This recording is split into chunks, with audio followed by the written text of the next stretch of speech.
today followed a principled engagement led by the African National Congress and involving parties represented in the National Assembly, including the Inkatha Freedom Party, Action SA, the Pan-Africanist Congress, Rise Mzansi, Build One South Africa, the United Democratic Movement, Al-Jamaa, the Patriotic Alliance, and the Good Party.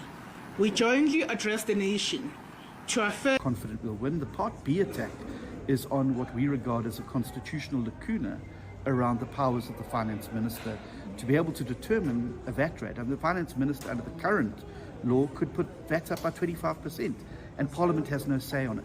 And that's what we're saying needs to be reviewed by the courts, and we need to fix it because we are in a new era of budgeting. It's not one party determining the budget, Treasury coming and saying this is what's going to happen. There now needs to be consensus building around it, and I really hope that we are going to be able to find consensus so that we can use the majority that the GNU has to pass all the budget. The discussions required maturity above all, and were all intensely focused on achieving consensus, which was necessary to resolve the budget impasse. We affirm the constitutional mandate of Treasury and that they have been responsive to the inputs and suggestions of the political parties in these engagements. This demonstrated that no one party is the alpha and omega in providing solutions for South Africa.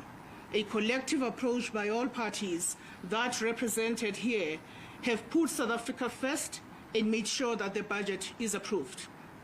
One, what other option do we have when our GNU partner wants to go outside of the GNU to find resolution to situations when we should be working on resolving them inside? And that needs to be the basis of the discussions between the parties. I think it's very clear.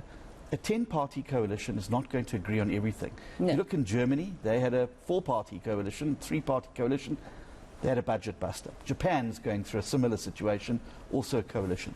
What we have to do is find constructive and mature ways to deal with disagreements within the GNU.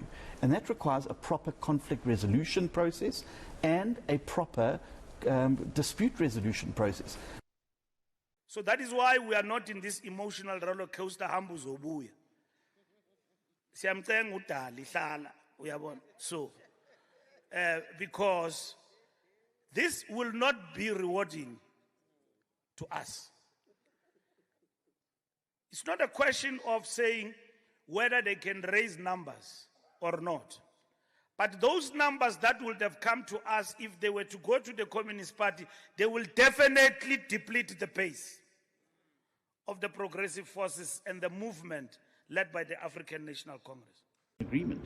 The German government fell over a fallout in the budget.